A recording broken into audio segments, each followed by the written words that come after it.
Sejam todos muito bem-vindos para mais um estudo bíblico aqui no canal Escute e Reflita. Estamos há mais de 50 semanas estudando a palavra de Deus e é um prazer tê-los aqui conosco. Tanto os nossos professores, a Simone, o Elias, o José, e eu sou a produtora aqui do canal, meu nome é Lilian e sejam todos muito bem-vindos. O estudo de hoje é uma maravilha sobre o Apocalipse e fala sobre o personagem central do Apocalipse. E antes de começar, vamos fazer uma oração? Sim. Pai querido, santo Deus, bendito e exaltado seja teu nome. Amém. Que oportunidade, Senhor, que temos nessa tarde agradável, tranquila, o teu santo dia, de estudarmos as Escrituras, de forma especial o livro do Apocalipse. Amém. E hoje vamos estudar sobre o personagem central do livro, que é o teu Filho, o nosso Deus e Salvador. Amém.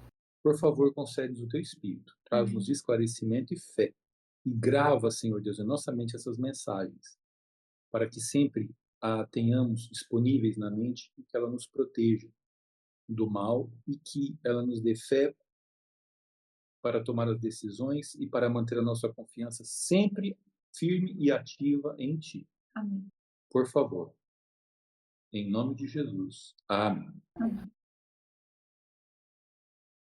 Meus amigos, semana passada, então, a gente deu início a essa série de estudos e a gente conversou, né, viu o texto bíblico lá que fala que Apocalipse significa revelação. Revelação de quem? De Jesus Cristo. Então você imagine um palco com aquelas cortinas logo na frente. Então, a revelação vai mostrar para você o que tem atrás das cortinas. Então as cortinas se abrem. Você consegue enxergar. A ideia do Apocalipse é essa. Está sendo descortinado, está sendo afastado alguma coisa que estava impedindo você de ver, aí abre, você pode ver atrás. E a revelação do Apocalipse, como algumas pessoas podem não ter essa sensibilidade, ela fala de uma pessoa. Tem um personagem central, tem um agente que é a revelação de Deus. Tá? O estudo de hoje é sobre a pessoa de Jesus Cristo no livro do Apocalipse e em outros livros da Bíblia. Tá? A gente vai conseguir ver isso aí de uma forma como ela está no texto mesmo. E a gente vai comparar, inclusive, com outros textos da Bíblia. E a gente vai ver aqui, né, como esse personagem central, que é Jesus Cristo, ele é apresentado no livro. Então, se prepare, pegue a Bíblia Sagrada, pegue um pedaço de papel, a caneta, para você anotar ali. Né? O ideal, é lógico, que você vai fazer um estudo do livro, é bom que você leia antes ou depois aqui do nosso curso, aqui, nosso seminário, para que você tenha tudo isso aí em mente. Tá? Então, as escrituras são fundamentais. Tanto eu quanto a Lília, ó, temos a Bíblia aqui do lado, né? Então, a Simone e o Elias também, ó lá, estão com a Bíblia e tal. Ó lá, que bênção. E também temos um guia aqui, que é um estudo, que vai fazendo as perguntas e indicando as passagens. Então, vamos lá. Começou. Começou, hein? Então, Simone, como descreve o Apocalipse a grandiosidade do nosso Senhor Jesus Cristo? Então vamos ver, né? Está em Apocalipse 1, 13 de 13 a 16. Lília, pode ler para nós? Uhum. E no meio dos candeeiros, um semelhante a filho de homem, com vestes talares e cingido à altura do peito com uma cinta de ouro. A sua cabeça e cabelos eram brancos como a alva lã, como a neve, os olhos como chama de fogo, os pés semelhantes ao bronze polido, como que refinado numa fornalha, a voz como a voz de muitas águas. Tinha na mão direita 7 estrelas e da boca saía-lhe uma afiada espada de 2 gumes, e o seu rosto brilhava como o sol na sua força. Então, como nós vemos aí, é um ser magnífico, né? Aqui nós vemos a grandiosidade do nosso Salvador lá nos céus, né? E como nós vemos aqui, tem algumas respostas que nós vamos estar estudando juntos. e vem falando sobre as roupas. As roupas dele eram vestes talares. Vestes talares são vestes usadas por monarcas, pelas pessoas da época também, que eram propriamente feitas para aqueles momentos especiais. Vestes para reis, para grandes celebridades, grandes pessoas. Hoje nós podemos comparar com a batina, né? Em que é vestida aquela veste, é colocado aqueles todos aqueles aparatos, né, que são colocados. Assim era a veste do nosso Senhor Jesus, lá nos céus. Olha que coisa linda, hein? Como ele virá nos buscar. Também ele tinha um cinto, e este cinto era de ouro puro. Pensa, ouro, né, que significa poder, né, o branco, pureza, né? E aqui vem dizendo também que os cabelos dele, a cabeça eram brancos como a lã. Vem dizendo também que os olhos dele eram como chama de fogo, imagine, né? Poder, né? A voz dele, do nosso Salvador, os pés eram como bronze, né? E também a voz como voz de muitas águas, voz forte, que falava e todos entendiam, né? E o seu rosto brilhava como o sol, em muitas traduções do meio-dia. Aqui nós vemos, nós podemos imaginar, aqui não tem muito o que falar, já tudo fala, o verso já fala por si, né? Nós temos assim a esperança cada vez mais ao lermos de olhar para o nosso Salvador nessa grandiosidade. E nós também podemos ver que nesses versos, no verso que foi lido para nós podemos imaginar como foi impactante para o profeta Daniel e para o apóstolo São João ao olhar a magnificência do nosso Salvador, a grandiosidade, o poder que o nosso Salvador tem. Nós podemos também ver, nesta pergunta aqui também, fala sobre o poder amável do nosso Salvador. Ele está lá, todo-poderoso como sempre mas ele é o nosso Salvador. Ele é o nosso Cordeiro, o nosso Redentor. E nós podemos ver em Apocalipse 3:5. Lília, lê para nós? E José, lê Apocalipse 21, 27, por favor. Apocalipse 3:5. Sim, 3:5. O vencedor será assim vestido de vestiduras brancas, e de modo nenhum apagarei o seu nome do livro da vida. Pelo contrário, confessarei o seu nome diante de meu Pai e diante dos seus anjos. Apocalipse 21, 27. Nela nunca jamais penetrará coisa alguma contaminada, nem o que pratica abominação e mentira, mas somente os inscritos no livro da vida do Cordeiro. Então, nós vimos que João, Daniel, eles tiveram a visão do nosso Senhor Jesus, do nosso Salvador, como nós vimos. Foi descrito como ele estava, como ele está diante de Deus no trono. E também nós, aqui nestes versos, nós estamos falando sobre alguns livros que são relatados na Bíblia. Livros estes que estão com o nosso Senhor, né? Agora, neste momento. E estes livros, como vocês puderam ver em Apocalipse 3:5, se refere ao livro da vida. Nós só poderemos ver a grandiosidade do nosso Deus, toda esta beleza e esse esplendor que foi visto, passado para os profetas que escreveram para nós, se nós estivermos inscritos no livro da vida. Também em Apocalipse 21, 27 refere-se ao livro da vida do Cordeiro. É o livro da vida de Jesus, não é? E nós vemos também que em Apocalipse 3:12, quem tiver a Bíblia podem ler, vem mencionando outros livros no plural. Então existem sim outros livros. Vi também mortos os grandes e os pequenos, postos em pé diante do trono. Então se abriram livros. Ainda outro livro, o livro da vida, foi aberto. E os mortos foram julgados segundo as suas obras, conforme o que se achava escrito nos livros. Isso, obrigada, José, por ter lido. Então mostra que eles estão em um tribunal lá em cima, não é isso? Não é? Onde está sendo julgados os que já foram mortos. Lembra que eles irão julgar todos. Todos seremos, do menor ao maior, julgados. Então, lá era um júri, né? Onde eles estão com estas roupas, eles ficam. Lembrando que Jesus é o nosso advogado. Nós ainda temos tempo. Mas, já já, ele também será juiz. E aqui nós vemos que abrem-se outros livros. Estes outros livros, então, nós podemos entender que são os livros dos anjos relatores, que são os anjos que estão aqui, né, na Terra, relatando tudo o que fazemos. Quando nós paramos e pensamos, a gente fica um pouco até preocupados, não é? Porque nós nascemos em pecado. Nós somos pecadores. Então nós precisamos ficar o tempo todo pedindo a misericórdia de Jesus, do nosso Deus, para conosco. E nós vemos também que somente Jesus, quem sabe quem será salvo. Ele sabe quem vai ser salvo. Não porque ele premedita alguma coisa, mas é porque ele sabe quem é que está chegando a ele pedindo perdão.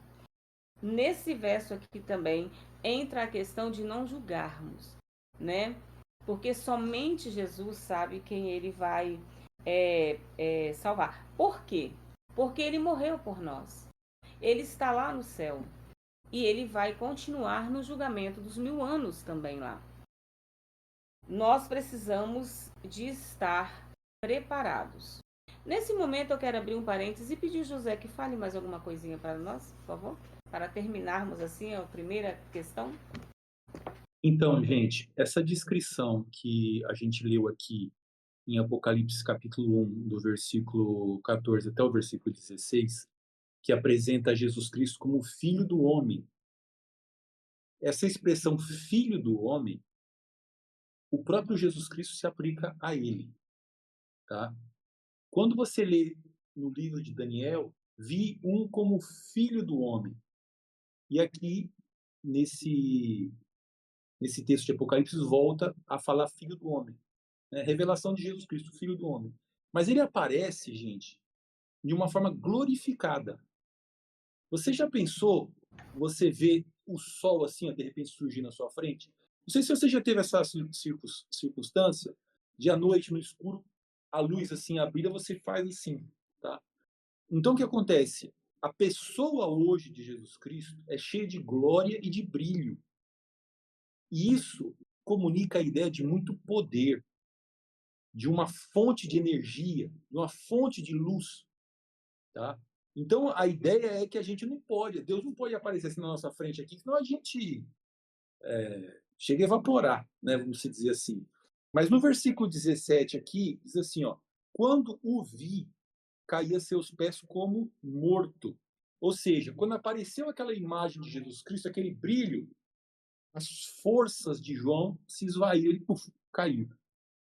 Essa descrição, quando fala assim, cabelos como a lã, a veste como a neve, os olhos como chama de fogo, é uma descrição muito semelhante àquela que aparece em Daniel, capítulo 7, do versículo 9, 10 ali, que fala do ancião de dias assentado no trono.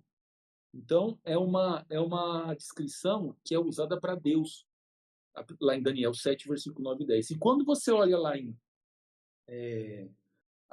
Daniel, capítulo 10, versículo 5 até 7, vai aparecer um anjo poderoso lá, uma figura poderosa, com essas características de brilho, que os braços e os pés brilham como bronze polido, que as roupas são brancas, que tem uma faixa assim de ouro no peito, que o rosto brilha como um sol, os olhos são como chama de fogo, que tem a língua parece uma espada, tal, que fala com uma voz assim diferente, com muitas águas ou com muitas trombetas, etc. Depende um pouco, mas essa imagem está muito semelhante à imagem que é apresentada de Jesus aqui. Ela é apresentada em Daniel capítulo 7, 9 e 10, capítulo 10, versículos 5 a 7. Então, está descrevendo, tá? Como ele é assim, tá? A forma como os profetas puderam ver. Só que aí, quando ele vê, ele perde as forças.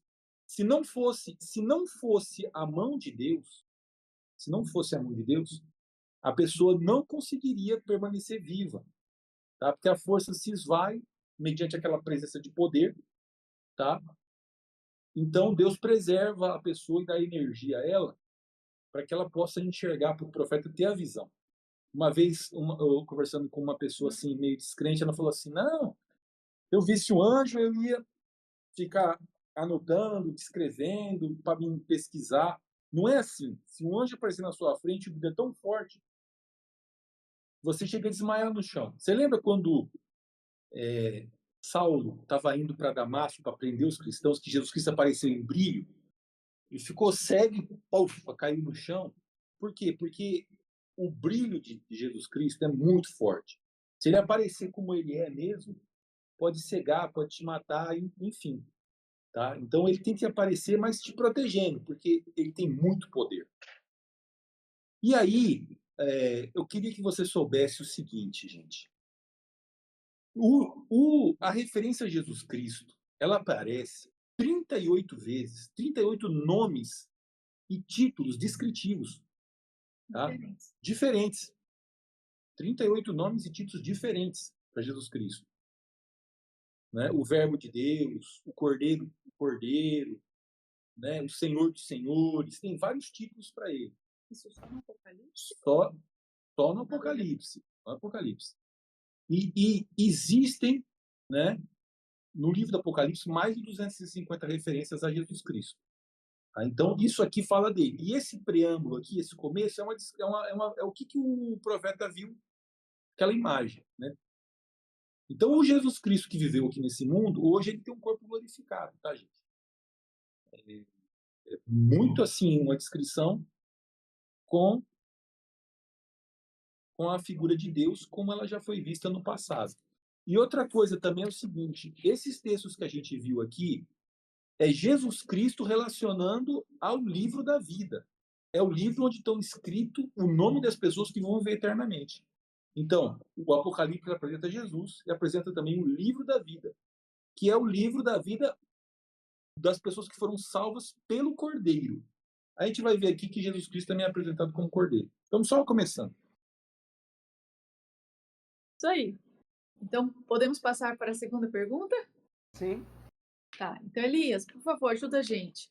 Quem que foi o único ser em todo o universo capaz de abrir o livro dos 7 selos? Antes de responder essa pergunta, Lila, lê para nós Apocalipse 5, de 6 a 9. 5. Para ver o que o Apocalipse vem dizendo para nós a respeito de quem era o único que podia ser capaz de abrir esse livro.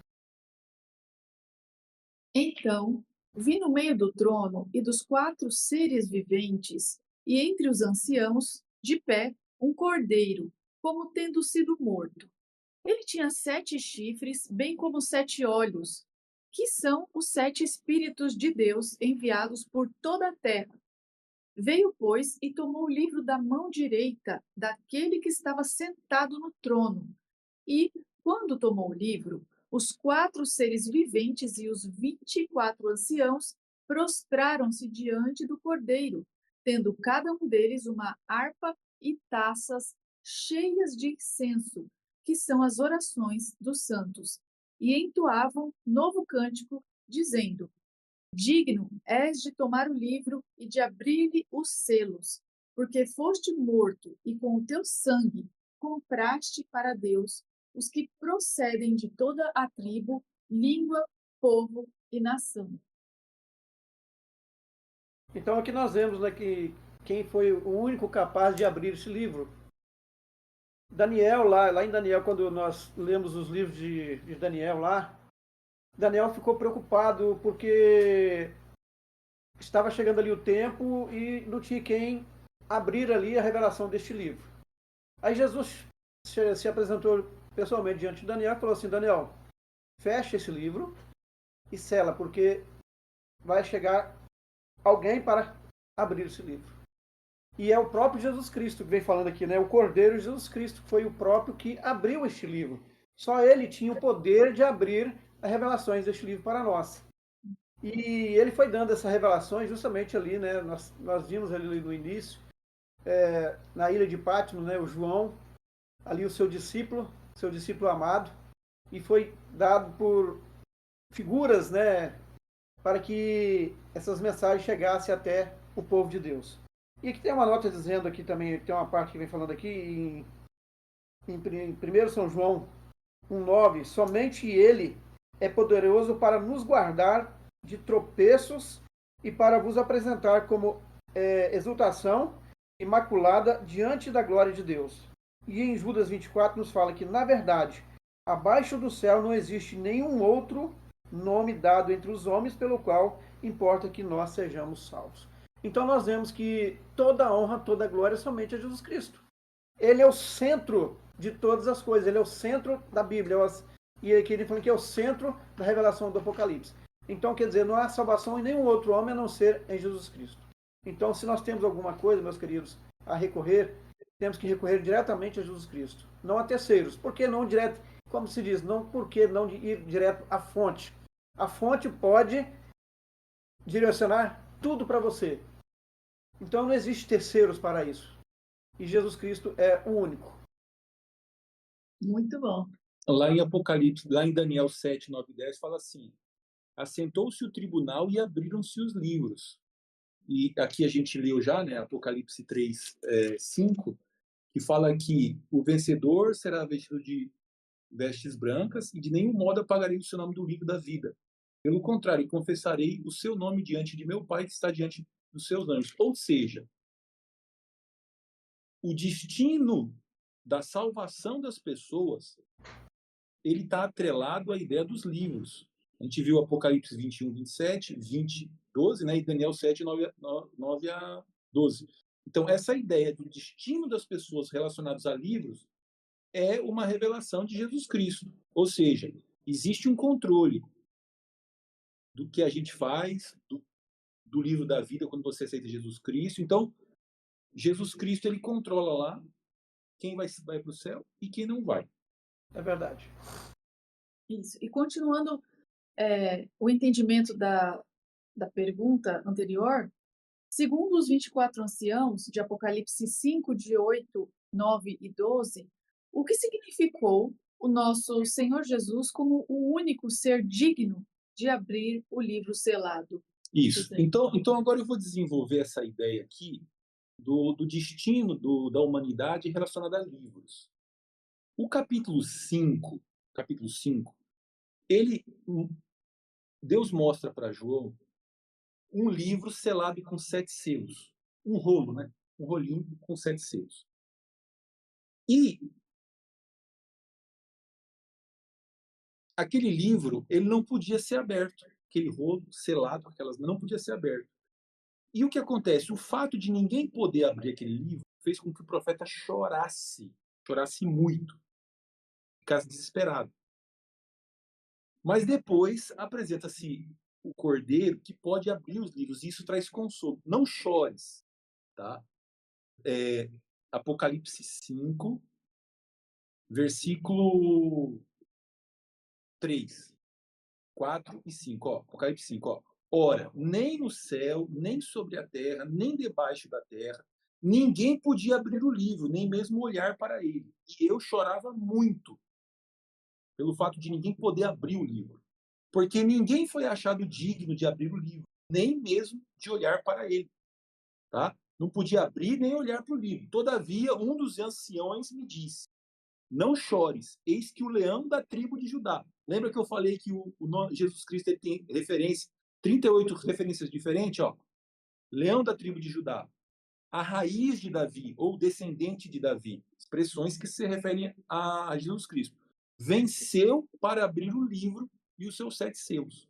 Então, quando fala assim que ele chorava muito porque ninguém podia abrir o livro, a gente entende que aquele livro estava ligado à salvação das pessoas e ao destino do nosso planeta. Como se fosse uma coisa que está fechado, ninguém pode abrir. Mas quando Jesus Cristo se apresenta como o leão da tribo de Judá e a raiz de Davi, isso mostra que isso aí trouxe esperança para João, tá? Porque o fato do livro estar selado trazia tristeza. E a gente viu que, tanto lá em Daniel como aqui em Apocalipse, aparecem livros que estão relacionados com o destino das pessoas. Eu estou fazendo um ano bíblico e estou lendo o livro de Jeremias.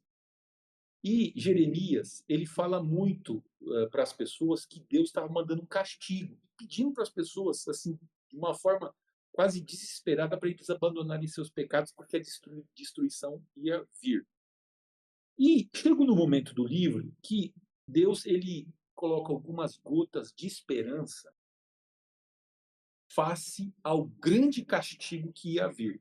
Nabucodonosor, com os exércitos da Babilônia, ia destruir Jerusalém. Mas existem alguns momentos que ele dá uma visão de um futuro. Olha, vocês vão passar por um castigo, muitos vão morrer, passar fome, vão ser exilados, vai ser terrível. Mas, no final, eu vou trazer vocês de volta. Dentro dessa cena de destruição, Deus pede para Jeremias fazer uma coisa. Ele diz o seguinte: compra um terreno. Comprar um terreno num lugar que ia ser destruído pelo exército inimigo, que ia perder o valor e que não ia valer nada. Ele falou: compra um terreno.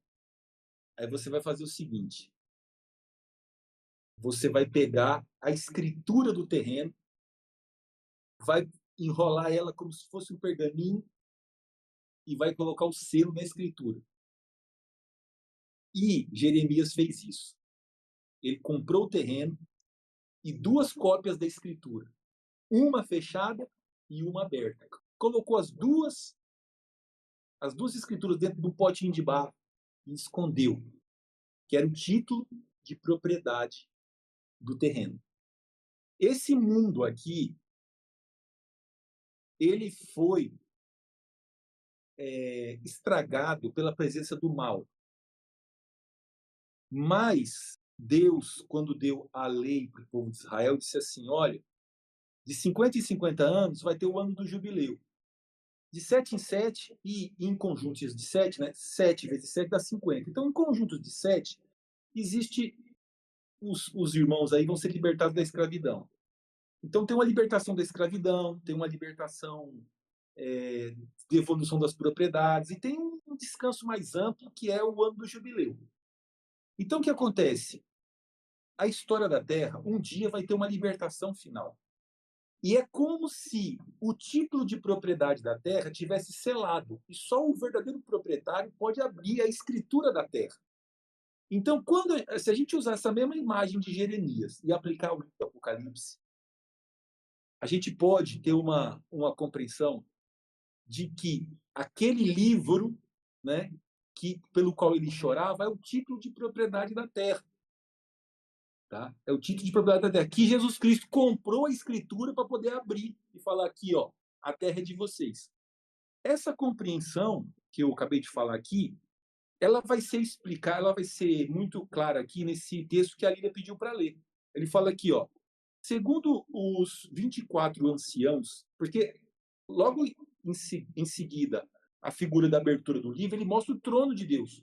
Mostra o Pai, mostra o Cordeiro, mostra os anjos e os anciãos. Né? O Pai, o Cordeiro e o Espírito Santo ali, na forma dos 7 trovões, tal, 7 espíritos, né? 7 chifres, bem como 7 olhos, que são 7 espíritos de Deus enviados por toda a terra. E aí vem o quê? Os anjos, os anciãos, tá?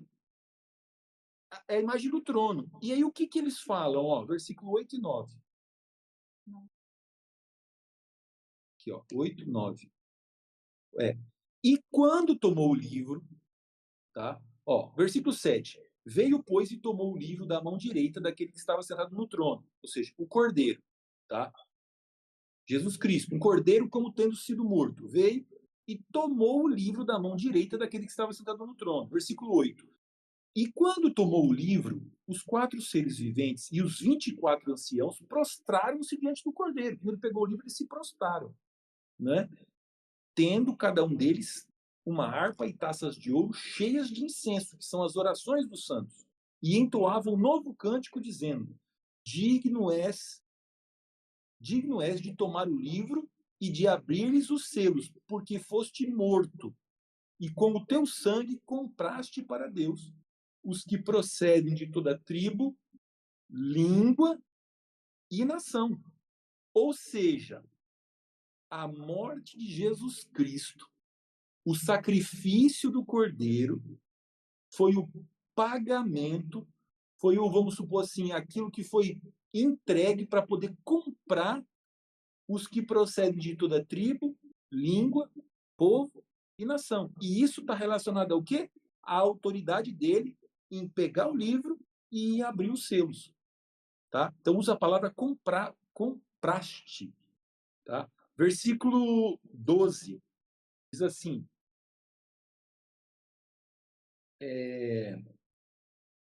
proclamando em grande voz, digno é o Cordeiro que foi morto, de receber o poder e riqueza e sabedoria e força e glória e louvor e honra. Então, o que acontece? O sacrifício de Jesus Cristo, que é apresentado aqui como a morte do Cordeiro, é o motivo apresentado aqui para ele receber o poder, a riqueza, a sabedoria, a força e a virtude para comprar o ser humano. Por isso a gente fala que aquele livro está relacionado ao destino da humanidade. É isso, né? Muito bom. E, Simone, qual é a força motivadora que impulsionou o sublime sacrifício de nosso Senhor Jesus Cristo? Nós vamos ver em Apocalipse 1:5. Você lê para nós? Uhum. E da parte de Jesus Cristo, a fiel testemunha, o primogênito dos mortos e o soberano dos reis da terra, àquele que nos ama e pelo seu sangue nos libertou dos nossos pecados. Aqui nós já vemos, né? Já bem claro que a força maior que motivou Jesus vir passar por tudo nessa terra, ser como nós nesta terra, foi para, pelo sangue dele, todo derramado na cruz, nos libertar dos nossos pecados.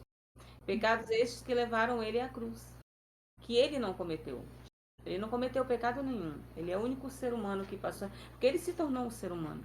Ele é o único que passou por essa terra e não pecou. Mas pelo meu pecado e pelo seu, ele morreu na cruz para nos salvar. Amor maior não existe, né? Então, esse daqui já, se a gente falar muito, a gente até perde muito, né? O gostinho maravilhoso que essa é a motivação maior dele ter vindo aqui. Morrer e nos salvar pelo sangue derramado na cruz. Amém. Amém. E Elias, por que tem um valor substituinte esse fato de Jesus ter morrido em nosso lugar, a morte de nosso Senhor Jesus?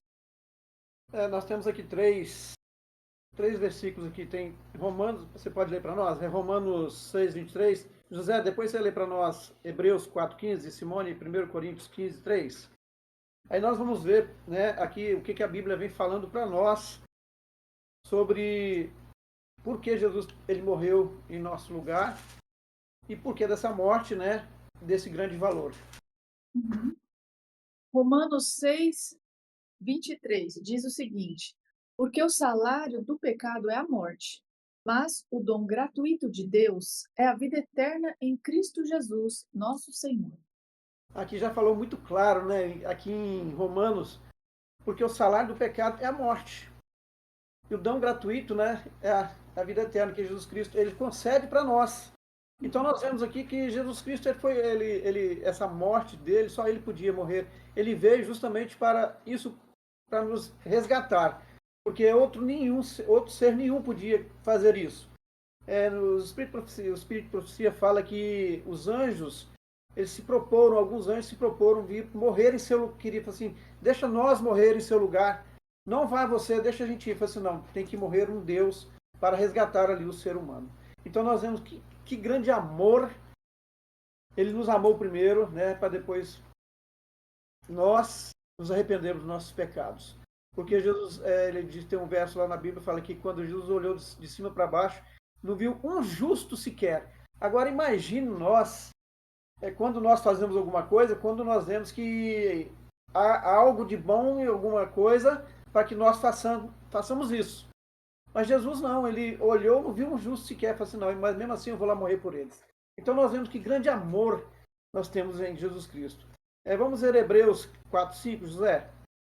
Porque não temos sumo sacerdote que não possa compadecer-se das nossas fraquezas. Antes foi ele tentado em todas as coisas à nossa semelhança, mas sem pecado. Então aí nós vemos também, né, falando aí, que ele não tinha outro sumo sacerdote a não ser Jesus Cristo. E antes, né, foi ele tentado em todas as coisas. Ele nasceu como criança, veio como um ser humano, nasceu aqui neste mundo, cresceu, padeceu, morreu e ressuscitou. E ele passou por todas as coisas. Em tudo ele foi tentado, né? Quer dizer, em todas as coisas, a nossa semelhança, mas sem o quê? Sem pecado. Então Jesus diz, filho, tem bom ânimo, porque eu venci. Então vocês podem vencer também. Então essa é a nossa como se fala, a nossa garantia. Porque ele diz, fala assim, meus filhos, eu venci, agora vocês podem vencer também, porque eu estou junto com vocês. Então nós vemos que esperança maravilhosa Jesus nos dá e nos concede, né? Ele fala, não, eu estou junto com vocês. Jesus ali teve sozinho, não teve um sequer. Você pode ver que todos os discípulos, assim, você pode ver que todos o abandonaram. Até aqueles que, todos ali, que Jesus, quando ali pregou, falou para eles, alimentou, eles ali naquele momento de crucificação, eles estavam ali, crucificam, né? Ali não é reconhecer ele como o mestre que veio salvar toda a humanidade.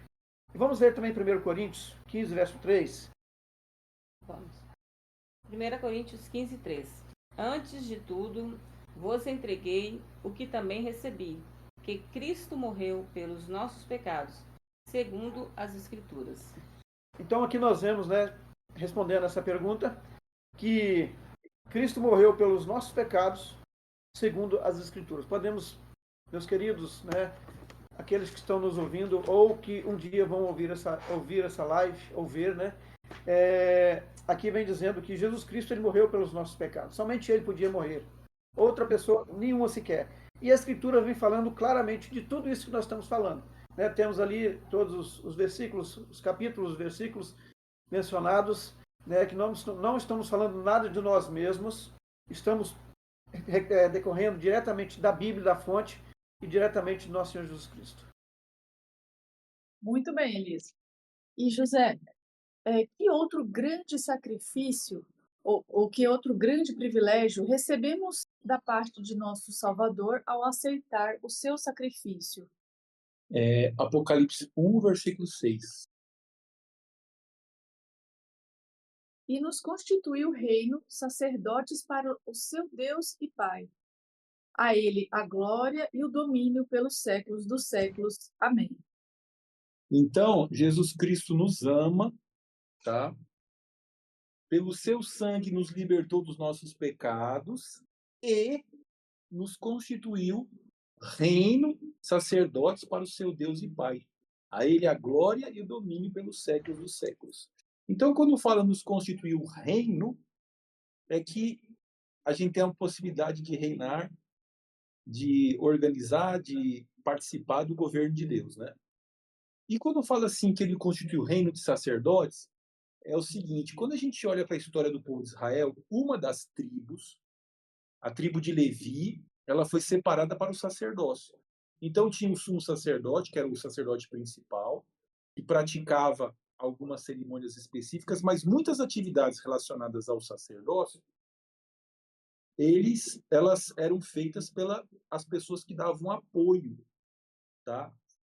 Que eram da tribo de Levi. Coate, Merari e Gerson, os 3 filhos de Levi, deram 3 descendências que estavam relacionadas ao santuário. Então, hoje, Jesus Cristo é o sumo sacerdote que está nos céus. E ele nos constitui um reino de sacerdotes, ou seja, somos pessoas que pregamos as virtudes de Jesus Cristo, que falamos para as pessoas assim, vão até Jesus Cristo e confessem seus pecados. Então, a obra de pregação do evangelho faz parte das pessoas que fazem parte do reino de sacerdotes, tá? E termina dizendo que A ele a glória e o domínio pelos séculos dos séculos. Amém.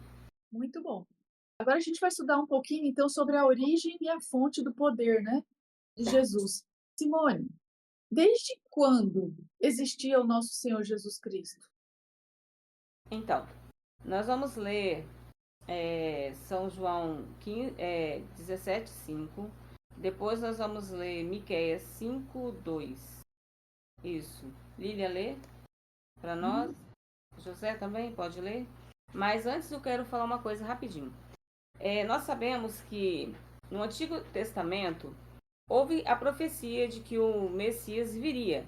Ele nasceria de uma virgem, que está em Isaías 7:14 e várias outras partes também. Ele nasceria na pequena cidade chamada Belém. E nós vemos que o Novo Testamento confirma também esta profecia. Lá em Mateus 1, 22, 23 e também Mateus 2, 5 e 6. Lá nós vemos que realmente Jesus nasceu e nós vemos também que este nascimento é para a natureza humana, porque Jesus já existia lá no céu. Então nós estamos falando de quando ele nasceu nesta terra para cumprir a profecia de que ele viria para morrer e nos livrar, e pelo sangue dele, nos livrar, nos libertar dos nossos pecados. Então, vamos ver o que diz em São João 17:5. São João 17:5. E agora glorifica-me, ó Pai, contigo mesmo, com a glória que eu tive junto de ti, antes que houvesse mundo. Então, nós vemos que quando foi que passou a existir o nosso Senhor Jesus? Antes que houvesse mundo. Ele sempre existiu. E nós, humanos, nós não podemos ficar assim, quando foi que Jesus nasceu? Quando que houve a existência de Jesus lá nos céus? Não é permitido para nós. É loucura. E nós não podemos. A nós foi revelado que ele sempre existiu. Que ele era verbo, que ele era Deus. Que ele existia. E também a nós foi revelado quando ele nasceu nesta terra, como humanos. E vamos ver o que Miqueias 5:2 vem dizendo sobre a existência do nosso Jesus. E tu, Belém Efrata, pequena demais para figurar como grupo de milhares de Judá, de ti me sairá o que há de reinar em Israel, e cujas origens são desde os tempos antigos, desde os dias da eternidade. Então, desde os tempos antigos. É muito tempo. Desde os dias da eternidade. Eternidade não se conta. Eternidade é eternidade. Eternidade é o que nós vamos viver. Entendeu? Ele foi Deus. Ele é Deus.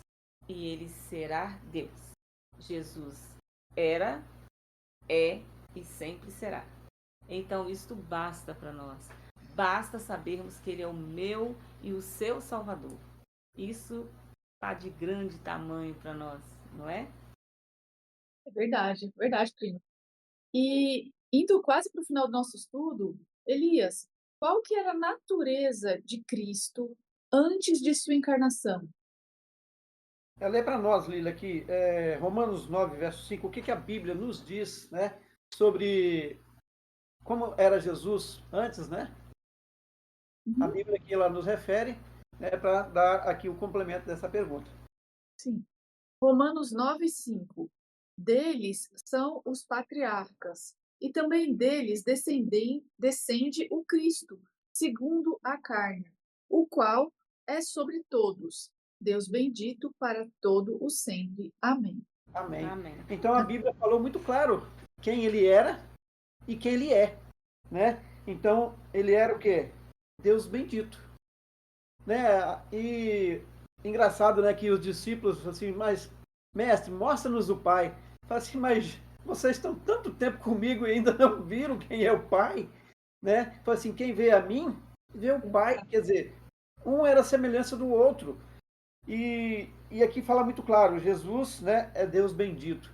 Ele é Deus conosco, Deus presente, Deus toda hora. Então nós vemos aqui que Deus maravilhoso, que como Deus ele ama essa raça caída, essa raça perdida, né, que não dava nada para nada, porque como eu disse, quando Deus olhou de cima para baixo, não viu um justo sequer. Falei assim, mas mesmo assim eu vou lá para resgatá-lo.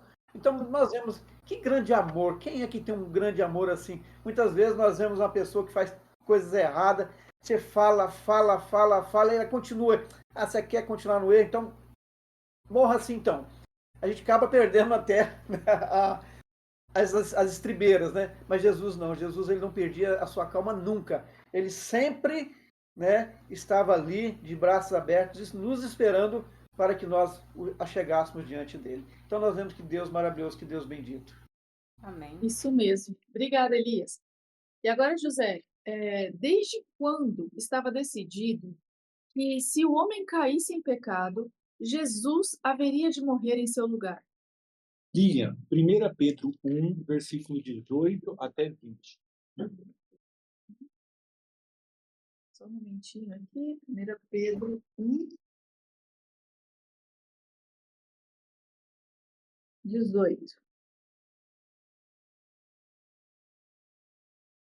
Sabendo que não foi mediante coisas corruptíveis, como prata ou ouro, que fostes resgatados do vosso fútil procedimento que vossos pais vos legaram, mas pelo precioso sangue, como de cordeiro, sem defeito e sem mácula, o sangue de Cristo, conhecido com efeito antes da fundação do mundo, porém manifesto no fim dos tempos, por amor de vós. Então é muito claro que está apontando aqui o que? Antes da. Antes da fundação do mundo. Isso, ó. Conhecido com efeito antes da fundação do mundo. Então,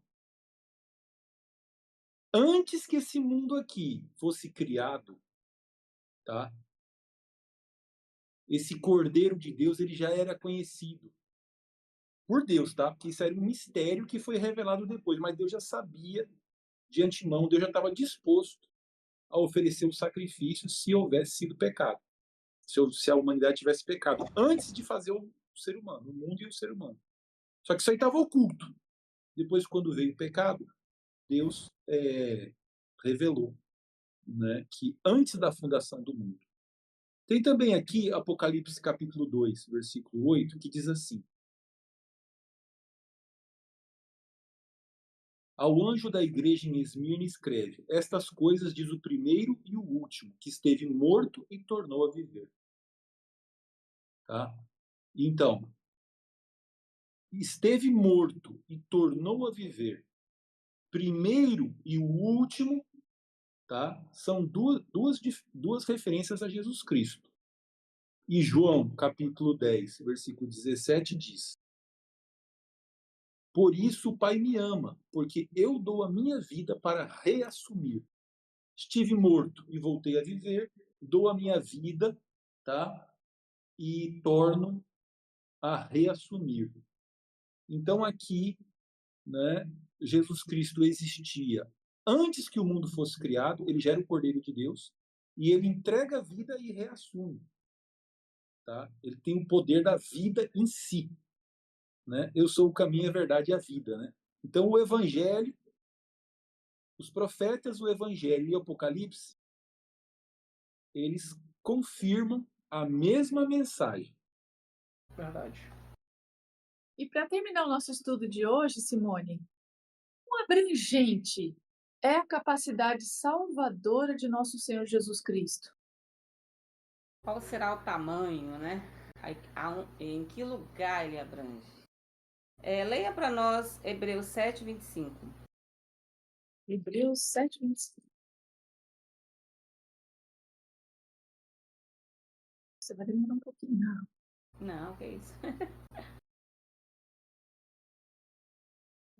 Já não sei. Hebreus 7.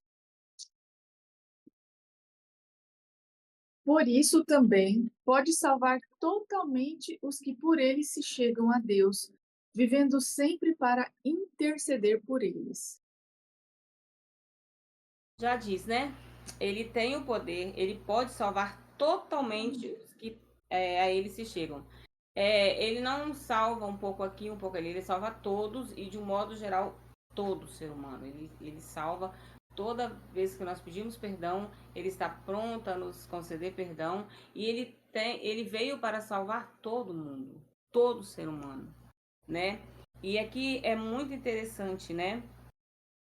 Que ele vem aqui vem dizendo que ele nos salva e também permite que nós nos acheguemos diante de Deus, diante do próprio Deus. Porque como pecadores, nem oração nós poderíamos fazer, era vã a nossa oração, é vã. Se Jesus não viesse morrer por nós, se ele não tivesse feito tal sacrifício para conceder a nós o pecado, porque nós somos muito assim rápidos em esquecer, né? Acontece uma coisa ruim, nós viramos os melhores crentes. Depois a gente, parece que esquece. Parece que passou.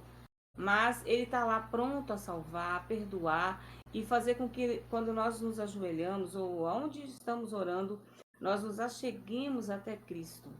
E ele está sempre intercedendo por nós junto ao Pai. Este é o amor salvador do nosso Senhor Jesus por nós. É isso aí. Obrigada, prima. E surgiu aqui uma pergunta no chat do perfil Ele Vos Guiará. Como que o Espírito está falando à igreja? Gente, Apocalipse capítulo 1, versículo 4 diz assim: João, às 7 igrejas que se encontram na Ásia, graça e paz a vós outros, da parte daquele que é, que era e que há de vir, da parte dos 7 espíritos que se acham diante do seu trono, e da parte de Jesus Cristo, a fiel testemunha, o primogênito dos mortos e o soberano dos reis da terra. Então, aqui a gente tem a apresentação daquele que é, que era e que há de vir. É uma referência a Deus. Da parte dos 7 espíritos que se acham diante do seu trono, uma referência ao Espírito Santo. E da parte de Jesus Cristo, a fiel testemunha. Tá? Então, João, às 7 igrejas que se encontram na Ásia. Ou seja, João enviando uma mensagem às 7 igrejas que se encontram na Ásia. Né? Éfeso, Esmirna, Pérgamo, Tiatira, Sardes, Filadélfia e Laodiceia. Da parte de quem que é essa mensagem aí? Da parte daquele que era, que é e que há de vir. Da parte dos 7 espíritos que se acham diante do seu trono, que é uma referência ao Espírito Santo, e da parte de Jesus Cristo, a fiel testemunha. E aqui no capítulo 5, quando a gente leu, tá? No versículo 6, diz assim: Então vi, no meio do trono e dos 4 seres viventes, e entre os anciãos de pé, um cordeiro como tendo sido morto, Jesus Cristo. Ele tinha 7 chifres, bem como 7 olhos, que são os 7 Espíritos de Deus enviados por toda a terra. Então, a obra do Espírito Santo está intimamente ligada às características de Jesus Cristo. Tá? Porque aqui ele apresenta Jesus Cristo e fala que 7 chifres e 7 olhos, que são os 7 Espíritos de Deus enviados por toda a terra. Então, a referência ao 7, que é o número da perfeição, desses Espíritos que são enviados para toda a terra, é a obra do Espírito Santo ligada com a obra de Jesus Cristo. Tá? Então, respondendo à pergunta do nosso colega aqui, né? Como o Espírito Santo está falando? Está falando através da Escritura, dessas mensagens que estão no livro do Apocalipse. Né? Bem-aventurado aquele que lê, aquele que ouve, aquele que guarda as palavras escritas nesse livro. Amém. Tá? Gente, então, muito obrigado pela participação. Continuem participando e comentando. A Simone queria falar alguma coisa. Só fazendo um parênteses aí juntos, né, para o telespectador do canal aí que fez a pergunta, como o Espírito Santo está falando às igrejas? Através de nós. Ele usou, através de Deus revelou a Jesus, que revelou a João, e assim ele falou para todos nós, e hoje o Espírito Santo nos usa para que falemos uns aos outros. Assim vai indo a mensagem de Deus. E nós seremos os últimos, não nós 4 aqui, vocês aí que estão falando, mas nós humanos, né? Seremos os últimos a levarmos esta mensagem. E olha, a mensagem de Gênesis a Apocalipse, sem tirar nem colocar. Isso aí. Então, o estudo de hoje, ele apresenta o personagem central do Apocalipse. Apresenta a figura gloriosa de Jesus Cristo. Mostra aspectos que podem ser visíveis como o resplendor, que estão relacionados a Deus. O rosto brilhava como o sol. A gente viu que ele nos ama. A gente viu que o livro do Apocalipse aponta diversos livros relacionados ao destino humano. Fala de um livro com 7 selos no capítulo 5. Tá? Mostra que o Cordeiro de Deus, que é Jesus Cristo, adquiriu o direito, derramando seu sangue, se sacrificando por nós para poder abrir os seus 7 selos que estão relacionados ao destino da humanidade. A gente viu também que Jesus Cristo é pré-existente, que os profetas, o Evangelho e o Apocalipse falam de Jesus Cristo, que ele é Deus, que ele nos ama e ele pode salvar totalmente os que por ele se chegam a Deus. Então, fiz um resumo assim da lição de hoje, né?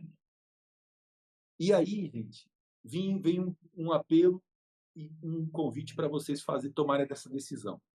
Aceito a Jesus como meu Senhor e Salvador. A oportunidade de a gente exercer fé nele, porque a vida está nele. Ele foi morto, mas reviveu. E ele vai falar, e todos os que crerem nele vão ressuscitar para a vida eterna. Eu aceito. E vocês? Eu também. Eu também. Eu espero que vocês que estão nos assistindo também tenham essa mesma decisão, né? E que um dia possamos estar todos juntos lá no céu. Gente, muito obrigada aos professores, né, pela participação aqui e a todos que estiveram presentes a esse perfil chamado Ele Vos Guiará, a minha mãe também e o Matoso Limitada. Que apesar que Deus esteja com todos, né, e que o Espírito Santo conforte o coração de cada um aqui. Tenham todos uma ótima semana e, se Deus quiser, estaremos aqui para o 3º estudo sobre o Apocalipse. Que Deus esteja com você. Muito obrigada, gente. Tchau. Tchau.